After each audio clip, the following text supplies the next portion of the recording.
Messieurs, la raison pourquoi j'ai demandé de vous réunir, d'abord parce que vous représentez la famille, puis dans la période de pandémie qu'on vit actuellement, là, on s'aperçoit que la famille est drôlement importante. Est-ce que vous l'avez ressenti comme ça? Je vais demander, tiens, au patriarche. Les relations sociales sont importantes, et la famille en premier. Hein? Mais au-delà de la famille, c'est comme une référence. Et quand il y a des moments d'incertitude, bon, même si on ne se voit pas, sentir le soutien le réseau, je pense que ça nous aide beaucoup et ça nous donne de la force à passer au travers. J'imagine qu'au début, quand vous étiez plus jeune, vous deviez être le fils du prof de cégep du Sénégal que tout le monde connaissait. Est-ce que la dynamique a changé au fil du temps? Est-ce que vous êtes devenu le père de Webster et le père de Mariam? Parce qu'on a connu sur la scène culturelle davantage vos enfants. Tu sais, Exactement. Exactement. Avant, c'était les fils ou la fille d'eux. Mais maintenant, c'est les parents de Claire, pas de Claire, Claire c'est la mère, les parents de Webster ou de Mariam. Et je trouve ça intéressant parce qu'ils reproduisent un peu aussi l'atmosphère dans laquelle on a évolué tout le monde. Hein. Ça, leur mère est très impliquée dans son milieu, moi dans mon milieu, Mariam est très impliquée, Ali aussi. Donc je pense que ça reproduit un peu le genre de cocon qu'on a tissé et puis qui fait qu'on a une responsabilité de s'impliquer dans notre milieu.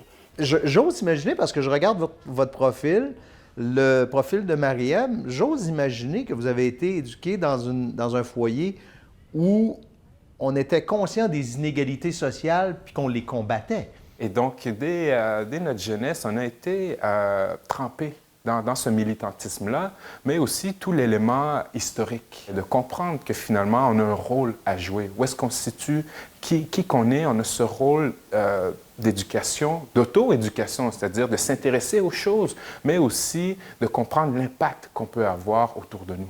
Mais ce qu'il faut comprendre, c'est que nos parents ont toujours été des références pour nous. Dans la culture africaine, le droit d'aînesse est sacré. Moi, j'ai été éduqué d'une manière où les aînés ont une importance, hein, en notant qu'ils se comportent en responsable. C'est-à-dire, on ne respecte pas un aîné qui ment, par exemple. Donc, il y a un peu ça qu'on a essayé de leur insuffler. C'est les idéaux auxquels on croit. Et puis, c'est comme si on passait le relais à des jeunes. Mais eux, ils sont nés ici, ils ne sont pas nés en Afrique, là, même s'ils vont souvent en Afrique. Mais là, donc, le combat, c'est ici. Là. Quand je dis combat, c'est pour comment améliorer la société. C'est dans ce sens qu'il faut le prendre. C'est-à-dire, c'est des gens qui ont une voix citoyenne, et puis comment amener cette société vers un plus. Et je pense que c'est l'apport de tout le monde. Hein. On doit comprendre en tant que société, c'est qu'il y a une immigration, mais il y a une diversité qui est née ici aussi. Parce que, comme je disais, le nombre de fois, je me suis fait demander d'où je viens. Puis quand je dis Limoilou, les gens rient parce qu'ils s'attendent à ce que je dise Haïti. Puis, bon, on est conscient que c'est par curiosité aussi. C'est pas toujours négatif, c'est par curiosité. Toutefois, ce qui sous-tend cette curiosité-là, c'est que cette pigmentation ne peut pas être native de Limoilou.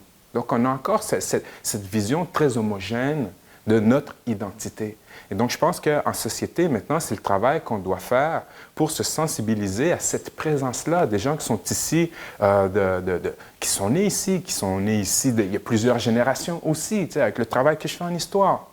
Et donc, il n'y a pas seulement que l'élément immigration, mais il y a un élément aussi qui est local, auquel il faut porter attention. On a vécu la censure au cours des dernières semaines autour du fameux mot en haine. Je voulais savoir comment vous avez perçu tout ce débat-là, vous autres? Bien, écoute, pour moi, je trouve qu'il y a un non-débat là, dans le sens que, est-ce qu'on peut écouter les gens?